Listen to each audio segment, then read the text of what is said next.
نون league کے لیے حکومت اور حالات کتنے زیادہ مشکل ہو گئے ہیں اس کا اندازہ آپ ان چند باتوں سے لگا لیجئے کہ ان کے اوپر کتنی زیادہ سخت تنقید کی جا رہی ہے۔ مثال کے طور پر اب یہ آپ سلمان دیورانی کی بات سنیں، کہتے ہیں آج جو کچھ عمران بھائی اور وہاں موجود لوگوں کے ساتھ سول کپڑوں میں موجود نامعلوم افراد نے کیا، وہ سب دیکھ کر میں ابھی بھی مسلسل سوچ میں مبتلا ہوں کہ اس قدر ظلم کے احکامات آخر کس نے دیے ہوں گے۔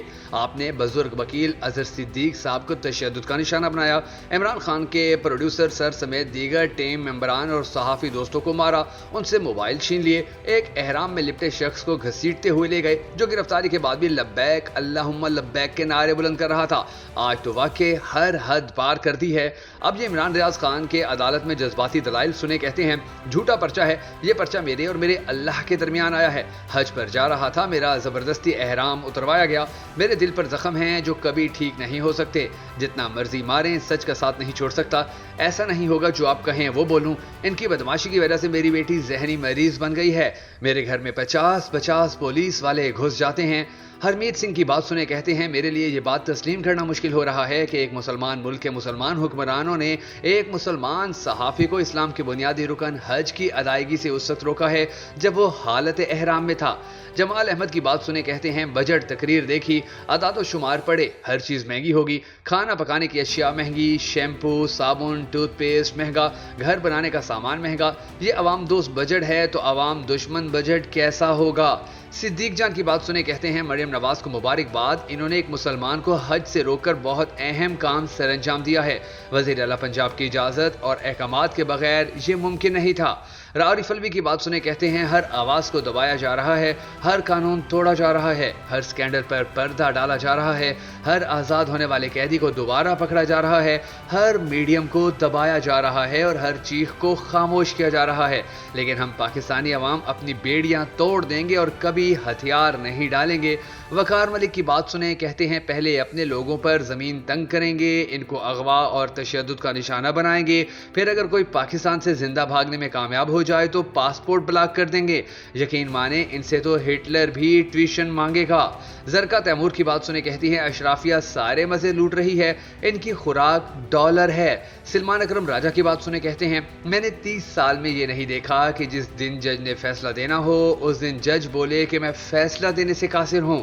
عمران ریاض خان کی عدالت میں پیشی پر وکلا سے گفتگو سنے، کہتے ہیں رات کو میں نے پولیس والوں کو روتے ہوئے دیکھا کہ اللہ سے دعائیں کریں کہ ہمیں معاف کر دیں، ہم بہت مجبور ہیں۔ شیخ وقاص اکرم کہتے ہیں جن ججز کے فیصلوں کا مذاق پنجاب پولیس کے تھانے دار اور افسران روز اڑاتے ہوں اور ان کے فیصلوں کو جوتے کے نوک پر رکھتے ہوں، جیسے کہ عمران ریاض کو پنجاب پولیس نے اغوا کروا کے کیا ہے، اب یا تو وزیر اعلیٰ پنجاب اور آئی جی پنجاب کو عدالت میں بلا کر احکامات کے مذاق بنوانے پر اور عمران ریاض کو اغوا کروانے پر برطرف کیا جائے، یا پھر اگلی دفعہ فیصلے مت کریں اور بند کر دیں عدالتیں اگر یہ فسطائی حکومت آپ کی بات نہیں مانتی۔ غریدہ فاروقی کہتی ہیں پہلے تصویر لیک، اب آڈیو لیک، تو بھائی لائیو سماعت پر پابندی کیوں لگا رکھی ہے؟ پھر وہ بھی ہٹا لینی چاہیے۔ خالد جمیل کی بات سنے، کہتے ہیں ایک زمانے میں فاطمہ جناب پر کیچڑ اچھالنے والے کو یہی پروٹوکول دیا جاتا تھا، پھر ایک زمانہ آیا جب بے نظیر بھٹو کی کردار کشی کرنے والے لیگی اور جماعتی افراد کو بھی ریاستی پروٹوکول دیا گیا، اب ان صاحب کی باری ہے۔ افسوس صد افسوس ریاستی پروپیگنڈا بدلا ہے، نہ زبان نہ ہی کردار۔ نئی بخاری کی بات سنے، کہتے ہیں عمران خان نے کون سا قتل کر دیا جو اسے جیل میں رکھا ہے؟ جس فوج سے نفرت ہو جائے وہ ملک کا دفاع نہیں کر سکتی، آپ زیادہ سے زیادہ ایک اور ٹرم لیں گے، اس کے بعد تو جانا ہی ہوگا۔ جرنیلوں سے نفرت کی وجہ سے اب عام فوجی کی بھی عزت نہیں کرتے۔ میں نے یزید کی قبر پر لوگوں کو تھوکتے ہوئے دیکھا ہے، نہ کریں ایسا۔ اب اس کے بعد عمران ریاض خان کے اغوا پر مشال یوسف زئی کا رد عمل دیکھیں، کہتی ہیں جو پچھلے 75 سال پاکستان کی بادشاہت کے تخت پر براجمان ہے وہ نہیں چاہے گا کہ وہ یہ بادشاہت چھوڑے، لیکن پاکستان کی عوام یہ بادشاہت چھڑوا رہی ہے۔ انور لودھی کی بات سنے، کہتے ہیں جیل بھی اسے نہ ڈرا سکی، آڈیو میں عمران خان کی آواز میں وہی گھن گرج اور بے باکی ہے جو جیل جانے سے پہلے تھی۔ بیرسٹر گوہر علی کی بات سنیں، کہتے ہیں عمران خان نے کہا جو میرے ساتھ زیادتیاں ہوئی ہیں وہ میں معاف کرنے کو تیار ہوں، پر ملک کے ساتھ زیادتی کرنے والوں کے ساتھ صلح نہیں ہو سکتی۔ حماد اظہر کی بات سنیں، کہتے ہیں سینئر نائب صدر لاہور عبدالکریم گرفتار، سیکٹری اطلاعات لاہور وقاص امجد اغوا، اظہر مشوانی، شہریار بخاری اور شہباز گل کے بھائی اغوا، علی زمان پر قاتلانہ حملہ اور اب عمران ریاض کی حالت احرام میں گرفتاری، حکمرانوں کی گھبراہٹ اور نتیجتاً فسطائیت عروج پر ہے۔ اب امیر عباس کی بات سنیں، کہتے ہیں یہ بجٹ کوئی عوام دوست یا عوام کی منتخب کردہ حکومت دے نہیں سکتی، یہ بجٹ اس ملک کو رہا سہا برباد کرنے جا رہا ہے۔ تنخواہ دار پر مزید ٹیکس، تعمیرات اور ریل اسٹیٹ پر مزید ٹیکس، پیٹرول ڈیزل پر مزید ٹیکس، سروسز سیکٹر پر مزید ٹیکس اور تو اور ایکسپورٹر پر بھی دبا کر ٹیکس لگا دیا گیا ہے۔ یہ لوگوں کے کپڑے اتروائیں گے، بھوک سے ماریں گے اور خانہ جنگی کروائیں گے۔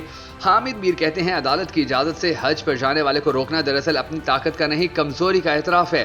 نیتوں کا حال صرف اللہ جانتا ہے۔ احرام میں ملوث مسلمان کو گرفتار کرنے والے یہ بھول گئے کہ دنیا فانی ہے، سب نے اپنے اللہ کے پاس جانا ہے اور وہاں سب کا حساب ہوگا۔ صدیق جان کہتے ہیں ذرا سوچئے کہ جس مریم نواز کی حکومت نے ایک مسلمان کو حج فلائٹ سے چند سو میٹر کے فاصلے پر احرام میں گرفتار کیا ہے، وہ حکومت کس حد تک بے ضمیر اور مردہ ہو چکی ہے۔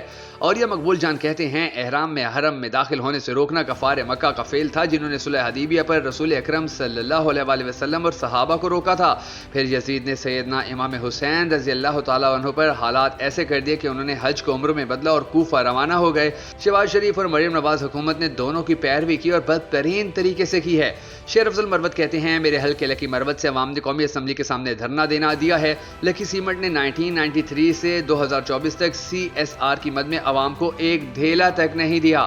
شعیب شاہین کہتے ہیں جن کو اسٹیبلشمنٹ نے ناجائز MNAs کے طور پر پیدا کیا وہ زیادہ عرصہ تک برقرار نہیں رہیں گے، فارم 45 لانے پڑیں گے، حق سچ کی فتح ہوگی۔ اسد علی طور کہتے ہیں شہباز شریف چین کے ناکام ترین دورے سے واپس آئے ہیں، چین کو پتہ ہے یہ نظام جن بیساکھیوں پر کھڑا ہے وہ ہل رہی ہیں۔ ڈاکٹر شہباز گل کہتے ہیں کہ ہماری ملٹری اسٹیبلشمنٹ کی ترجیحات چیک کریں، سوشل میڈیا فائر وال لگا کر سوشل میڈیا کنٹرول کرنے کے لیے 40 ارب روپے خرچ کر دیے گئے ہیں اور پورے ملک کی یونیورسٹیوں کا بجٹ صرف 28 ارب تجویز کیا گیا ہے۔ ملٹری اسٹیبلشمنٹ کو سوچنا چاہیے۔ سمینہ پاشا کہتی ہیں PTI کی سب سے اچھی بات جس تحریک کو زندہ رکھے ہوئے ہے یہ لوگ ہار نہیں مانتے، کوئی بڑا وار ہو جائے تو مایوس نہیں بیٹھتے بلکہ اس کا حل نکالنے میں محو ہو جاتے ہیں۔ جب بلہ چھینا گیا ایک رات بھی انہوں نے سوگ نہیں منایا اور اٹھ کھڑے ہوئے کہ ہم بغیر بلے کے ہی بلے بلے کروا دیں گے۔ شوکت بسرا کہتے ہیں پاکستان میں جعل سازی سے قائم کی گئی حکومت میں سرٹیفائیڈ چوروں، سیاسی یتیموں اور سیاسی مسخروں کا جمعہ بازار لگا ہوا ہے۔ آج فوج ان کے ساتھ سے سر اٹھا لے، یہ فارم 47 کے نمونے 24 گھنٹے حکومت میں نہیں رہ سکتے۔ فواد چودھری کہتے ہیں عمران ریاض کی اس طرح احرام میں گرفتاری عدالتی نظام کے منہ پر تماچا ہے۔ صابر شاکر کہتے ہیں حالت احرام میں پہلی گرفتاری رجیم کے منہ پر کالک، حج پر جانے والا اللہ کا مہمان ہوتا ہے اور اللہ تعالیٰ اپنے مہمان کا منتظر ہوتا ہے۔ عمران ریاض احرام باندھے حج کی نیت کے ساتھ بیت اللہ کے سفر پر روانہ تھا۔